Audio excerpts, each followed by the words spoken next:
Assalamualaikum warahmatullahi wabarakatuh. Ya teman-teman, ketemu lagi sama saya Heru di channel ini Jejak Heru. Di video kali ini saya akan menjawab pertanyaan dari salah satu ya insya Allah subscriber kita gitu ya, yang menanyakan tentang tanah di Rimbo Bujang. Ya baik teman-teman, sebenarnya video ini atau jawaban ini sudah sering saya sampaikan, tapi karena memang itu video lama begitu ya, jadi barangkali sekarang banyak subscriber baru yang baru bergabung, belum pernah menyimak video-video tentang tanah itu. Jadi baiklah, saya akan coba jawab semampu saya teman-teman ya. Tetapi sebelumnya saya mohon maaf karena saya bukan ahli gitu ya, yang tahu detail tentang jenis-jenis tanah dan lain sebagainya. Jadi jawaban saya ini adalah jawaban secara umum yang sebatas pengetahuan saya saja begitu teman-teman ya. Jadi ini jawaban saya ini jangan dijadikan sesuatu yang pasti benar ya, bisa jadi salah gitu ya. Jadi ini hanya pandangan saya saja. Baik, yang pertama yaitu tentang kesuburan tanah. Ya, saya tidak mengetahui secara detail jenis-jenis tanah, terus kandungan-kandungan di dalam tanah yang menjadikan tanah itu subur. Tetapi hasil dari obrolan saya baik sama para petani yang ada di sini, petani semangka, terus kemarin terakhir saya ngobrol sama Pak Joko Suwondo, beliau adalah Bapak Kepala Desa Tirta Kencana yang beliau adalah sarjana pertanian begitu. Jadi dari obrolan-obrolan itu saya simpulkan bahwa tanah di sini subur, tetapi tidak sesubur di Jawa. Jadi di sini jauh dari gunung berapi teman-teman ya. Kalau di Jawa kan banyak gunung berapi. Kalau di sini jauh, paling dekat di Jambi itu ya Gunung Kerinci, dan itu kalau dari sini ya sekitar barangkali 9 jam perjalanan darat teman-teman. Jadi cukup jauh ya. Jadi subur tapi tidak sesubur yang ada di Jawa sana. Jadi kalau kemarin saya ngobrol sama petani semangka, beliau bilang kalau ilmu pertanian di Jawa, artinya kalau petani semangka atau cabai di Jawa itu ketika pindah ke sini memperlakukan tanamannya sama seperti di sana, itu bisa jadi gagal karena tanahnya beda. Jadi barangkali misalnya di sana pupuknya cuma butuh sekilo, di sini butuhnya 1,5 kilo, yaitu gambaran aja teman-teman. Jadi ada beberapa kandungan mikronya yang kurang, seperti itu kira-kira. Jadi kalau tanahnya itu warnanya, kalau yang saya amati itu kuning kemerahan teman-teman, kuning kemerahan. Terus dia tuh kalau kena hujan bisa lengket, licin kalau di jalan. Tapi kalau lama nggak hujan, misalnya 2 minggu nggak hujan gitu, itu debunya luar biasa. Jadi di pinggir jalan yang jalannya itu belum diaspal, kalau pas debunya banyak itu di samping-samping jalan pohon-pohon itu jadi kayak kuning gitu, kena debu itu yang nempel di pohon-pohon atau di tanaman di sekitaran jalan begitu teman-teman. Ya itu dari sisi kesuburan tanah, warna tanahnya begitu teman-teman ya. Terus berapa ketinggiannya? Jadi hasil saya coba telusuri itu di BPS, data BPS itu menyebutkan bahwa ketinggian tanah di Rimbo Bujang itu rata-rata atau sekitaran 100 meter di atas permukaan laut. Jadi 100 meter DPL teman-teman ya, kurang lebih segitu, naik turunnya segitu ya 100. Jadi ini termasuk dataran yang rendah ya, dan ya tentunya berpengaruh ke ini ya, cuacanya ya. Di sini hangat begitu teman-teman, hangat atau cenderung panas yang ini menyebabkan disukai jamur. Nah ini dia. Jadi kalau jamur kayak misalnya jamur akar putih itu di sini ya cukup parah gitu ya. Kalau misalnya nanam, yang sering ditakuti itu jamur itu teman-teman. Tapi ya nyatanya banyak yang berhasil juga.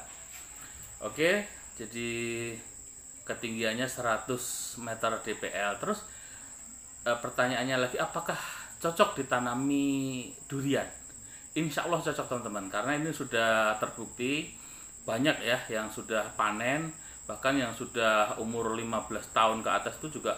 Yang kemarin beberapa waktu lalu kita bikin videonya juga, itu di Sumber Tani Unit 10 itu almarhum menanam pohon itu udah sejak lama, bibitnya bawor ya dari Banyumas dibawa ke sini, dan ternyata ya cukup adaptif, dan sekarang bahkan sudah dikembangkan.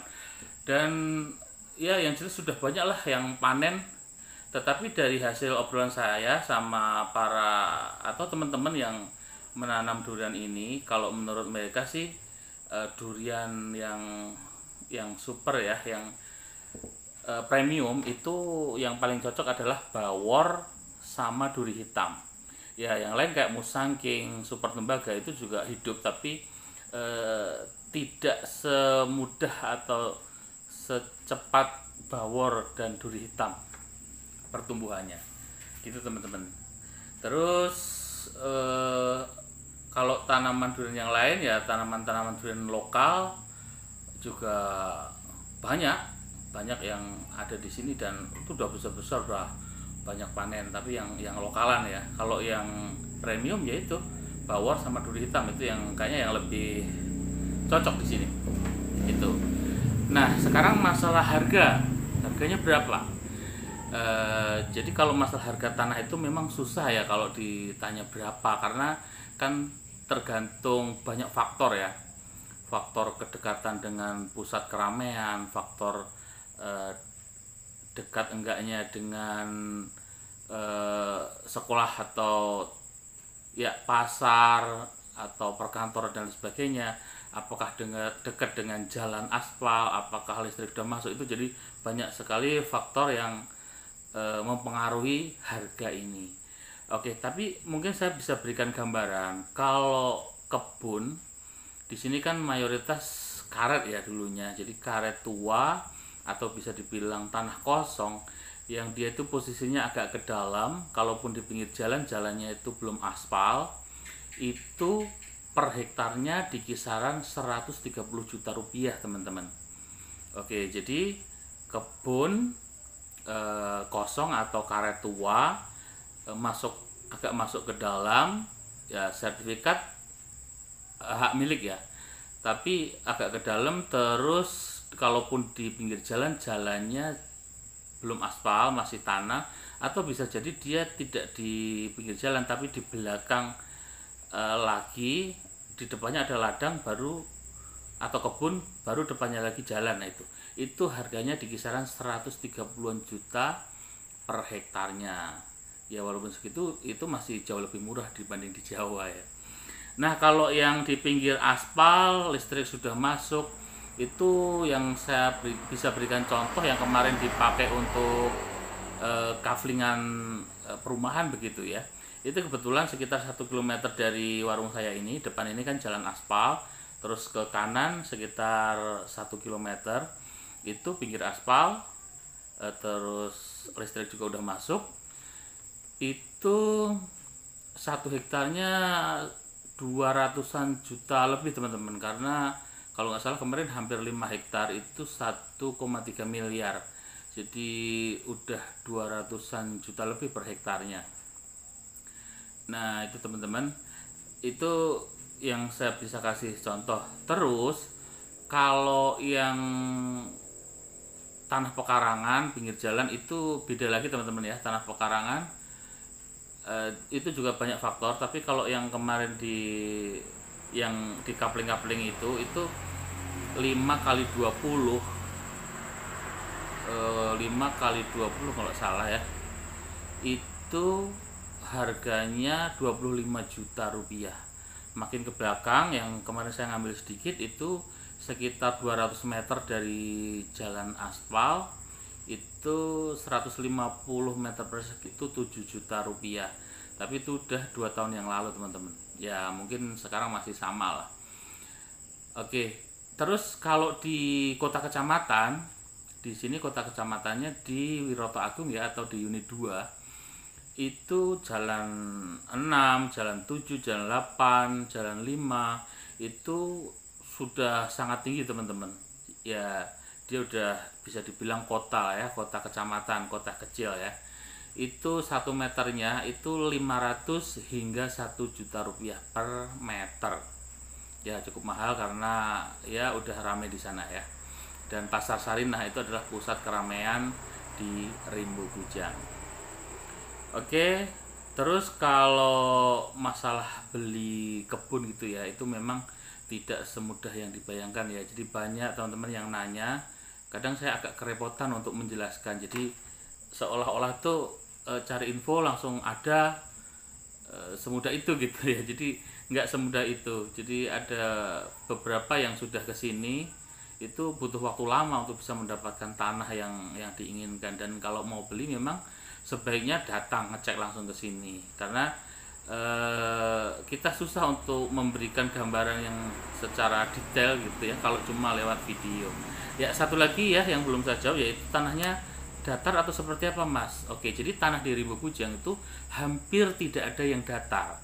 Tanahnya itu bergelombang ya, naik turun, tapi nggak sampai bukit, jadi perbukitan itu enggak. Jadi dia bergelombang atau miring gitu. Tapi kalau yang datar kayak sawah, kayak lapangan itu hampir nggak ada. Dan di sini memang nggak ada sawah teman-teman, gitu ya. Semuanya kebun gitu. Kalaupun ada dibuat sayuran, dia banyak miring gitu. Sangat jarang yang datar. Kalaupun ada paling tidak luas lah, cuma 1 atau 2 hektar yang datar. Selain itu naik turun begitu teman-teman. Jadi kalau yang biasa bertahan di tanah yang datar, ketika di Rimbo Kujang ketemu tanah miring mungkin agak kurang nyaman ya. Yaitu yang bisa saya sampaikan. Kalau di video kita susah nih mau membedakan tanah itu datar atau miring gitu ya, karena di video walaupun miring kelihatannya datar aja gitu. Oke ya, sepertinya itu yang bisa saya sampaikan. Kalaupun kurang lengkap mungkin kita bisa ngobrol di kolom komentar ya.